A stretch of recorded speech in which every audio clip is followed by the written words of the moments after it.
में आपका स्वागत है। मैं हूं चेती डीके जी। मेरे साथ मौजूद है जदयू के जो है प्रदेश प्रवक्ता अरविंद निषाद जी से मैं बात करती हूं कि जिस तरीके से आपने कह रहे थे सर कि 9वां फेल है, वो क्या चलाएगा बिहार को, किस तरीके से अवगत करता है। यहाँ तक कि उनका दिल में जो है, जब हम कहते हैं कि हम मैट्रिक फेल है तो है, नहीं पढ़ रहे हैं, दूसरा में हम लोग मन लगा है, बिजनेस में मन लग रहा है। अंबानी के जो पिताजी, अब अंबानी जानते हैं कि वो मैट्रिक भी पास नहीं किए थे, आज बड़का टाटा भाई अंबानी जानते हैं ना, बन गए। अलग मैटर है उस चीज का, लेकिन हम नहीं करते तो अलग मैटर है कि हम नहीं कर रहे हैं, हम एक्सेप्ट करते हैं कि हम फेल हैं, ठीक। लेकिन वो 9वीं फेल अगर है तो एक्सेप्ट ना करके ये मोदी जी को कह रहे हैं, प्रधानमंत्री नरेंद्र मोदी जी को, कि वो तो चौथी फेल है। इस पर क्या कहें?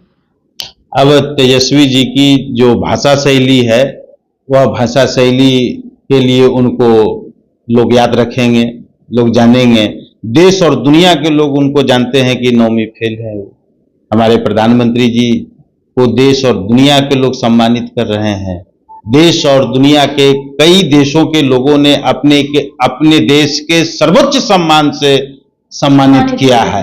एक नहीं, दुनिया के शक्तिशाली राष्ट्रों में से अमेरिका, इंग्लैंड, जापान, रसिया, यूक्रेन, यूएई, अफगानिस्तान, बांग्लादेश, कौन ऐसा देश बचा है जो प्रधानमंत्री के रूप में नरेंद्र मोदी जी के जिसने अपने सम्मान नहीं किया है। तो ऐसे ये देखिए, अकुलाहट, बौखलाहट, घबराहट में तेजस्वी जी इस प्रकार की भाषा का प्रयोग करते हैं। अब चूंकि उनकी डिग्री यूनिवर्सिटी स्तर की होती या स्तरीय डिग्री होती तो इस प्रकार की भाषा नहीं बोलते और इस प्रकार के शब्दों का प्रयोग देश के प्रधानमंत्री के लिए, बिहार के मुख्यमंत्री के लिए नहीं करते।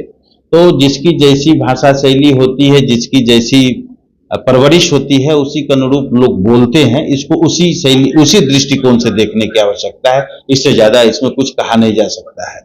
1 नेशन 1 इलेक्शन जो काम केंद्र में जो उठा है, उस पर क्या कहें? भारत सरकार ने देश के पूर्व राष्ट्रपति माननीय रामनाथ कोविंद साहब जी की अध्यक्षता में एक 1 नेशन 1 कमिटी नाम से एक कमिटी का गठन किया और उस कमिटी को यह आग्रह किया कि पूरे देश के सभी राजनीतिक दलों और सभी वैसे संगठनों से राय परामर्श कर हमें सरकार को बताएं कि इस देश में 1 नेशन 1 इलेक्शन की दिशा में क्या किया जाना चाहिए। उसी क्रम में जनता दल यूनाइटेड की ओर से पार्टी के तत्कालीन राष्ट्रीय अध्यक्ष आदरणीय ललन सिंह जी, आदरणीय Sanjay Jha ji 1 nation 1 election committee के समक्ष उपस्थित होकर जेडीयू जो चाहती है कि इस देश में एक साथ लोकसभा विधानसभा का चुनाव हो, जिससे हमारा आर्थिक संसाधन की बचत हो, हमारी ऊर्जा जो लगती है, चाहे वो मानव बल का ऊर्जा हो, उसकी बचत हो और अन्य जो संसाधन लगते हैं उन सभी चीजों पर रुकावट हो। तो हमारी पार्टी इस दिशा में 1 नेशन 1 इलेक्शन कमीशन को दिया कि एक साथ चुनाव होना चाहिए। आज भारत सरकार के कैबिनेट ने इस दिशा में महत्वपूर्ण कदम उठाते हुए प्रस्ताव पास किया कि इस देश में 1 नेशन 1 इलेक्शन कराया जाए। अब उसका ड्राफ्ट क्या होगा, भारत सरकार ने क्या इस दिशा में ड्राफ्ट तैयार किया है, बिल पास किया है कैबिनेट से, उसका जब मसौदा बाहर आएगा, मीडिया में आएगा या आम जनता के समक्ष आएगा, तो उसके अध्ययन के बाद ही हम लोग बता सकते हैं कि इसमें क्या बातें कही गई हैं और किस मोड में चुनाव कराया जाएगा, कैसे चुनाव होगा, उसका आधार क्या होगा। जब तक विस्तृत उसका अध्ययन नहीं किया जाता है तब तक हम लोग उसमें कुछ नहीं कर सकते हैं। बट एक बात है कि आज जो केंद्रीय कैबिनेट ने जो मंजूरी दी है, हम इसका स्वागत करते हैं। तो सर, सूत्रों से यही खबर आया है कि जिस तरीके से जो आईपीएस अधिकारी का तबादला हो रहा है, तो पूर्वानुमान बताया जा रहा है कि समय से पहले जो है विधानसभा का चुनाव होगा। बिहार की जनता ने बिहार में 2025 तक के लिए माननीय मुख्यमंत्री नीतीश कुमार जी को अपना मैंडेट दिया है और बिहार में एनडीए गठबंधन को पूर्ण बहुमत है।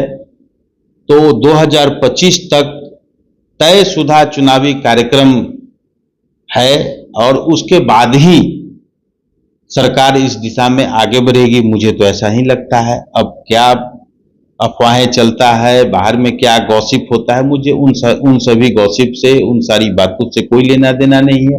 नवंबर 2025 तक सरकार है और उसके बाद आगे जो चुनावी कार्यक्रम है उस चुनावी कार्यक्रम के अनुसार बिहार में चुनाव होगा। तो सर लालू के दो लाल के क्या होगा आगे का?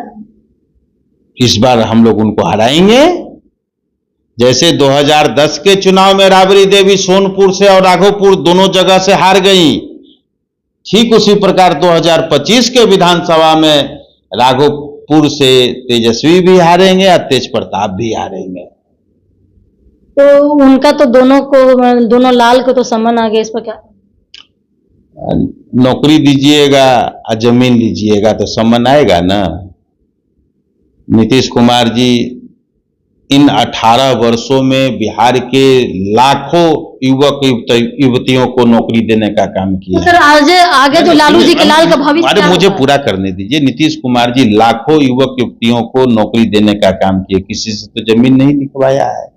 आप रेलवे में हजारों को आपने नौकरी दिया और जमीन लिखवा लिया। तो तेजस्वी जी नहीं ना जमीन लिखवाए हैं, वो तो उस समय तो नाबालिग होंगे। भाई तो नाबालिग थे तो आप दे दिए, अब उनका नाम आप दे दिए और उनका नाम तो लालू परिवार के लोगों ने दिया ना। तो नाबालिग के नाम पे जमीन कैसे बालिग है कि नाबालिग है तो कोर्ट फैसला करेगा, लेकिन नाम तो लालू परिवार दिया ना उनका। चाहे आईआरसीटी का होटल का केस हो, चाहे सारा घोटाला हो या अलकतरा घोटाला हो या जमीन घोटाला हो, इसका जो श्रेय जो है तेजस्वी यादव को तो नहीं ना दे सकते नहीं ना? उसमें उनका नाम नहीं है। जिस समय चारा घोटाला हो रहा था, जिस समय अलकतरा घोटाला हो रहा था, जिस समय पुलिस वर्दी घोटाला हो रहा था, जिस समय बीपीएससी भर्ती घोटाला हो रहा था, उस समय उनका लालन पालन हो रहा था, नौनिहाल थे। उनको उस समय के नेताओं के द्वारा मिनी मुख्यमंत्री कह करके उनको गोद में उठा लिया जाता था। उसी चकाचौंध में ये रहते थे। संभवतः इसीलिए 9वीं तक पढ़ पाए। तो सर लोकसभा का चुनाव में जिस तरीके से कांग्रेस ने खटाखट वाला जो प्लान जो था उस तरीके से आप लोग का जो डैमेज किया, तो क्या लगता है कि विधानसभा के चुनाव को लेकर के जो आपके नेता प्रतिपक्ष हैं तेजस्वी यादव जी, तो क्या लग रहा है कि आरक्षण का मुद्दा उठाएगी और कहेगी कि जिस समय जो है 18 महीना का जो है 17 महीना का जो समय काल में जब हम थे डिप्टी सीएम तो बहुत लोगों को जो वैकेंसियां निकाले, तो किस तरीके से मानसिकता को अब उबार पाएंगे आप? अरे राजनैतिक रूपी नौकरी 17 महीने का मुख्यमंत्री नीतीश कुमार जी ने दो बार उन्हीं को दिया। राजनीतिक रूपी नौकरी, ये क्या नौकरी देंगे? ठीक है, तो जनता को बात समझिए, नहीं ना बात समझिए। राजनीतिक रूपी नौकरी इन्होंने दिया, मुख्यमंत्री नीतीश कुमार जी ने डिप्टी सीएम के रूप में, एक बार 17 महीने का, उसके पहले भी 18 महीने का। तो कह तो वही रहे ना कि हमने नौकरी दिया, तो जनता तो वही तो समझ रही है। जनता खूब समझ, हमने इसलिए यहां से शुरुआत किया कि जिनको डिप्टी सीएम के रूप में मुख्यमंत्री नौकरी, राजनीतिक रूप में नौकरी दे रहे हैं, तो बिहार की जनता को क्या नौकरी देंगे? इनको नौकरी का एबीसीडी पता है। एक बार सुन लीजिए, एबीसीडी इनको पता है कि किस विभाग से कौन से प्रस्ताव कहां जाता है और कैसे पद सृजन होता है। पद सृजन के बाद वित्त विभाग में जाता है और वित्त विभाग से स्वीकृत होने के बाद कैबिनेट में जाता है, कैबिनेट अप्रूव करता है, तब नियुक्तियां निकलती हैं। सिर्फ इनको तो नौकरी समझ में आता है। डीके जी समझिए, सिर्फ इनको नौकरी नौकरी के बदले जमीन लिखवाने का पुराना अनुभव है, पारिवारिक पिताजी का अनुभव है, तो ये सब अनुभव को लेते रहने का उनका पुराना है। इसलिए सब बात छोड़ दीजिए, नौकरी पूरी देने की बात। नौकरी मुख्यमंत्री जी देते हैं। मुख्यमंत्री जी पटना के गांधी मैदान में झंडोत्तोलन के अवसर पर उन्होंने राज्य की जनता से राज्य की जनता से उन्होंने वादा किया था कि 10 लाख नौकरी और 10 लाख रोजगार हम देंगे। अब उसको बढ़ाते हुए 10 लाख में से लगभग 6 लाख लोगों को नौकरी मिल चुका है। अब 12 लाख नौकरी और देने का ऐलान मुख्यमंत्री जी ने कर दिया है।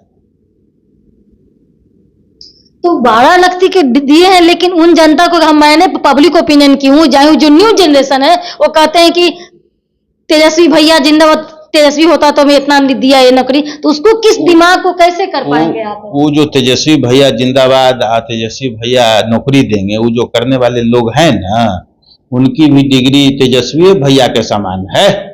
चलिए, बहुत बहुत धन्यवाद दोस्तों। देख रहे हैं दोस्तों क्या होता है आगे जो है, क्योंकि इससे पहले जो वीडियो में हम बनाए थे कि ये जो है तबादला का जो खेला चल रहा था, तो लग रहा है शायद जो है कि चुनाव जो है समय से पूर्व होगा। देखते हैं डीके से चैनल सब्सक्राइब करें, फॉलो करें।